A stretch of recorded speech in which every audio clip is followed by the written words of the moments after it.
मौन की भाषा ही परमात्मा की भाषा है। जितना ज़्यादा आप मौन में ठहरेंगे, मौन में स्थित होंगे, उतना ज़्यादा आप परमात्मा से कनेक्ट होंगे या फिर अपने आत्म तत्व से कनेक्ट होंगे। बिना बुद्धि और मन के आत्म अवलोकन हम कैसे कर सकते हैं? तो जहाँ बुद्धि नहीं होता, जहाँ मन नहीं होता, वहाँ मौन होता है। बिना बुद्धि और मन के हम आत्म अवलोकन कैसे कर सकते हैं? एक कमेंट आया था। तो मौन में ठहरने के लिए बुद्धि और मन की जरूरत नहीं पड़ती है, और मौन की भाषा ही वास्तविक परमात्मा की भाषा होती है। और मौन में टिकना ही साक्षी होता है या फिर दृष्टा होता है। जो इंसान या साधक मौन की भाषा समझने लगता है, मौन में ठहरने लगता है या फिर टिकने लगता है, वो वास्तविक परमात्मा या फिर सत्य के दायरे में आ जाता है। सिंपली वो अंतिम गुरु के दायरे में भी आ जाता है, और अंतिम गुरु की जो भाषा होती है वो भी मौन वाली भाषा होती है। हालांकि अंतिम गुरु शब्दों में भी अपने शिष्य का कल्याण करते हैं, लेकिन एट द एंड वहां भी मौन में ही वार्तालाप होना शुरू हो जाता है। पूर्ण साक्षी भाव की शुरुआत हो जाती है।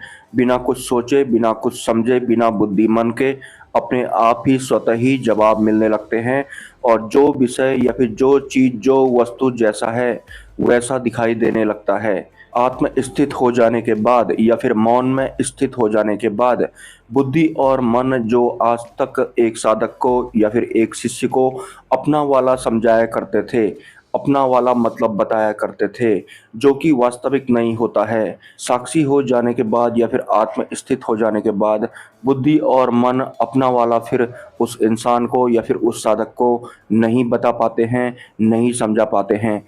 जो विषय, जो वस्तु जैसा है उसे वो ओरिजिनल स्वरूप में दिखाई पड़ता है। और इस सब को जानने के लिए, पहचानने के लिए बुद्धिमान नहीं होते हैं। वास्तविक जो दृष्टा भाव होता है या फिर जिसे जानने वाला कहते हैं, जिसे देखने वाला कहते हैं, जो कि बुद्धि और मन को भी देखता है।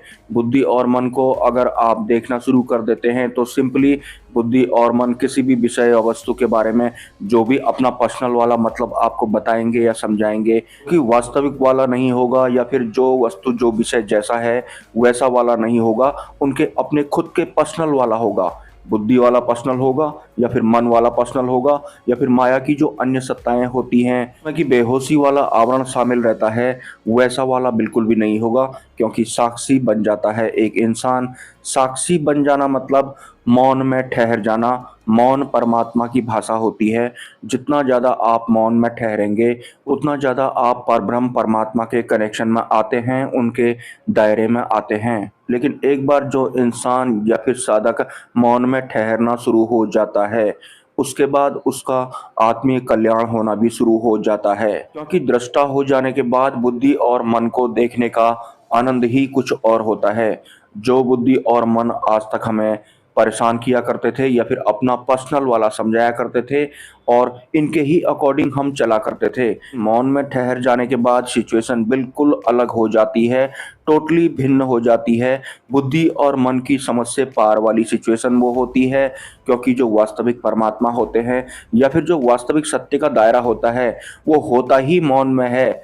और मौन का अर्थ भी अगर आप सरल भाषा में समझने की कोशिश करेंगे तो मतलब कुछ भी नहीं है, सब कुछ साइलेंट है। ना बुद्धि है, ना मन है, ना विचार है, मतलब किसी भी तरह की कोई भी स्ट्रीमिंग है ही नहीं। आप परमात्मा के मामले में, साक्षी भाव के मामले में, या फिर हम इंसानों की वास्तविक मुक्ति के बारे में आप चिंतन बुद्धि और मन के थ्रू करेंगे, कि परमात्मा की भाषा यानी कि मौन का दायरा होगा ही नहीं, तो फिर आप बुद्धि और मन के विस्तारों में ही उलझने वाले हैं। क्योंकि परमात्मा के अलावा बाकी सब बेहोशी के आवरण होते हैं या फिर वो स्ट्रीम करते हैं, उनका विस्तार होता है। और अगर आप वास्तविक सत्य की राह पर हैं, आप अपना आत्मिक कल्याण करना चाहते हैं, तो फिर आपकी आध्यात्मिक यात्रा के दौरान जो भी विषय या फिर भगवानों की महिमा आपसे टकराती है, जैसे कि भगवान नीलकंठ या फिर अक्षरधाम या फिर अंतिम गुरु, तो ये मार्ग होते हैं आपको परमात्मा तक पहुंचाने के। साक्षी भाव में जब तक आप ठहर नहीं जाते, साक्षी भाव में ठहरना या फिर दृष्टा होकर बुद्धि मन माया अहंकार को देखना ही आपका आत्मिक कल्याण होता है, या फिर यही आपकी आध्यात्मिक यात्रा होती है। तो आपको बाकी के शब्दों में नहीं उलझना है। हाँ, आप भगवान नीलकंठ की जीवन यात्रा का चिंतन मंथन कर सकते हैं, क्योंकि भगवान नीलकंठ के जीवन का चिंतन और मनन करने से भी आप मौन के करीब जाते हैं, या फिर उनसे संबंधित जितनी भी व्यवस्थाएं हैं उन सब का चिंतन करने से या फिर मंथन करने से आप आत्म स्थित होते हैं, या फिर चिंतन और मंथन करने का ध्येय भी आपका आत्म स्थित होना है, साक्षी भाव में ठहरना है। अंतिम गुरु भी हमें साक्षी भाव में ही ले जाते हैं, भले ही उन्हें किसी भी तरह से अपने शिष्य को आत्म स्थित करना पड़े। हर शिष्य का एकमात्र ध्येय जरूर होना चाहिए कि उसे अपना आत्मिक कल्याण करना है, उसे साक्षी भाव में ठहरना है। एज ए दृष्टा उसे बुद्धि मन माया अहंकार या फिर आदि जितने भी तत्व हैं उन सबको उसे देखना है।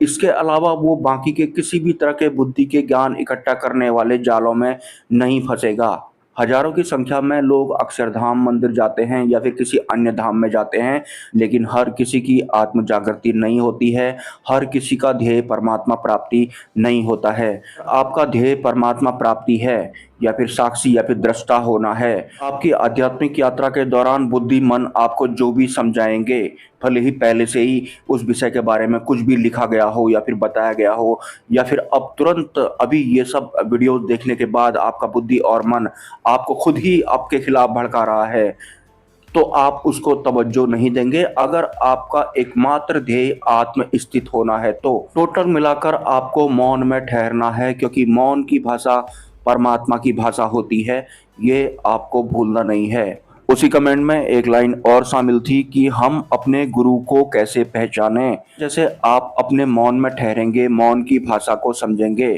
तो आपको अपने गुरु भी अपने आप ही समझ में आ जाएंगे, अपने आप ही पहचान में आ जाएंगे, लेकिन वो बुद्धि और मन द्वारा आपको नहीं बताए गए होंगे।